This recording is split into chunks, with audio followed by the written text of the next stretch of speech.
was just starting as a Like teenager. MySpace or? She kind of, I think there are some late 20s, early 30s that kind of slipped through the cracks if they didn't latch on to the social media. I say that because my daughter my daughter and my husband cannot stand social media. He doesn't use it for marketing. He loves his freedom and privacy. And at first he was going to use it for his business. And then that's just his personal, he doesn't need to use it. He's fine. Everything, in his world, it's fine. My daughter, she loves her privacy, and I've always respected it too. A lot of these kids, everybody posts everything, and this is my baby, and it was a different world for her because I was Playmate of the Year. I still have fans, which is interesting to me.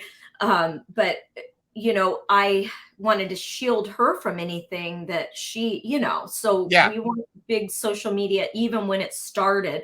It's the funniest thing. Gene Simmons' wife, Shannon Tweed, because she was a Playmate, is why I know her and have worked with her numerous times. She's who talked me into getting on Facebook.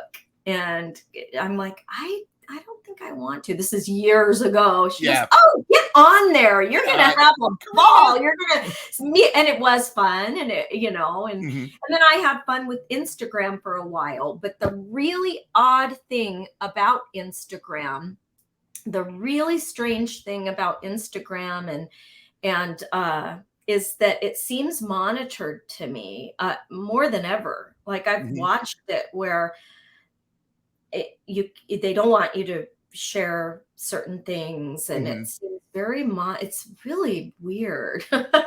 But then again, some people, they're making, they're monetizing on it.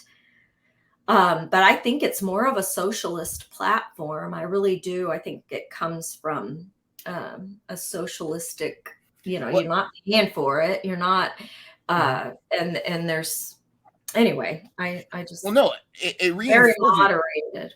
I think it reinforces a certain mindset too. It goes back to the getting the likes.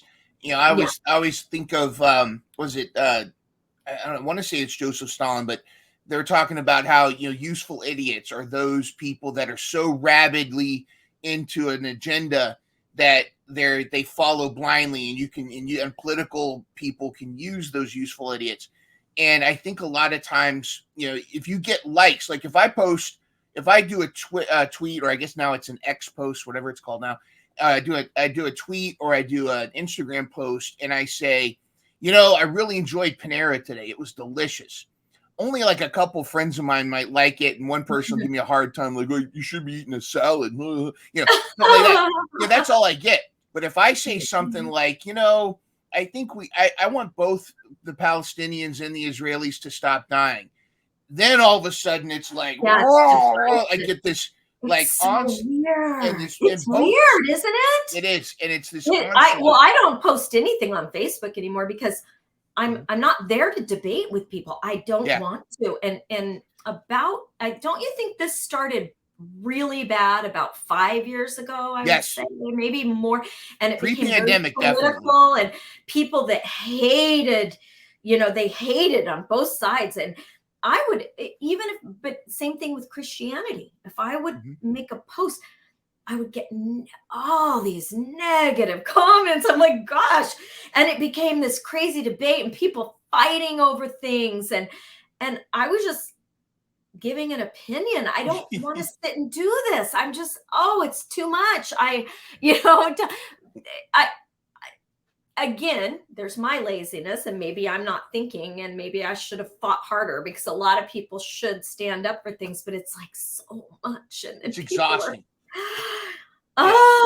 Well, and you shouldn't have to be fighting all the time. Like my dad, I love my dad to pieces, but he is an example of the echo chamber, the bubble. And he's a very smart guy, but he gets in this very kind of right-wing echo chamber, and it's hard for him to kind of like turn that off. For example, my aunt posted pictures of her granddaughter and going to like school pictures, and she's getting ready for her first day of school. It's first day of first grade, and here we go.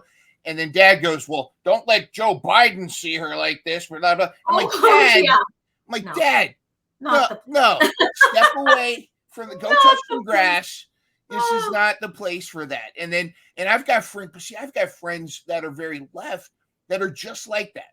Like if you post a tweet, or I retweeted "God is great" one time, and it was like, okay, I didn't know you were one of these. You're so religious, yeah. And I'm like, what? That's an insult. Yeah. First of all, God can mean a lot of different things to a lot of different people. Second of all, what did you just don't?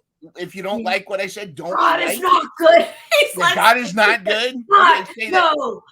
God is evil. Okay. Yeah. Good luck with that, buddy. Yeah, it's silly. It's really silly when you step back and look at it, and it's so. Yeah, it is. It's so. Yeah, you wish it's that goes back to Rodney King. Why can't we all just get along? We all just get along. But it's agreeing to disagree. There's not a gentleman's disagreement anymore, or it's what that's supposed to be, gentleman's agreement. But gentlemen, I can't even use that anymore. It's like gentleman. You mean gentle person? Right? Yes, I don't identify as that. I'm sorry. I think people don't know what's rude. They don't know what's right. They don't know what's wrong or which end is up. And so they learn things, and it's sad. It's all sad. You can learn a lot from Hugh Hefner. Yeah. As weird as that is, he was very objective and had friends on the right, on the left, and they enjoyed things. They're good food and cigars and conversation, and it was open conversation. And I think we do need more of that. Like you just said, I've watched people, if I barely give my point of view, where they're done with me. Yeah. Oh, I'm done. I'm done with you.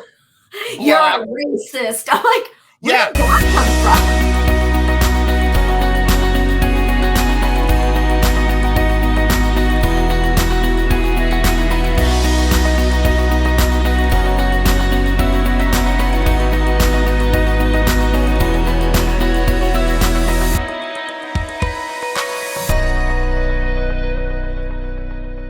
Catch new episodes of Mental Health Mondays every Monday morning at 7 a.m. Start your week off with a smile and some inspiration.